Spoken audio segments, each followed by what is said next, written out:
আমাদের জন্য দোয়া করবেন যাতে আপনাদের এত সুন্দর সুন্দর জায়গা আমরা দেখাতে পারি, কি জল ভাই? হ্যাঁ, শীতে তো আমরা বুড়ি হয়ে গেলাম ভাই। বুড়ি ভাই, শীত তারপরে আমরা বাইক চালাইনি। বাইক চালাইলে ভাই শীত একটু সমস্যা বেশি লাগে, বেশি লাগে। সুন্দর একটা জায়গা, দারুণ। আসসালামু আলাইকুম, কি অবস্থা দেশবাসী, কেমন আছেন আপনারা? আসলে আমরা মালয়েশিয়া, সিঙ্গাপুর, দুবাই বিভিন্ন জায়গায় যাদের টাকা আছে তারা বিভিন্ন দেশে ঘুরে। আমাদের এলাকা অনেক সুন্দর, একটা সুন্দর একটা এলাকায় চলে আসলাম আমরা। এবার সিঙ্গাপুর ইউরোপে যেতে কম কি, কত সুন্দর একটা জায়গা, চারিদিকে নদী।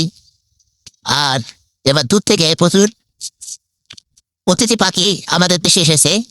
জুম করে দেখাই ধরেন জন ভাই, পাখি। হ্যাঁ, এই যে দেখতে পাচ্ছেন পাখি, প্রচুর অতিথি পাখি। এইসব দৃশ্য আসলে খুব মনোমুগ্ধকর।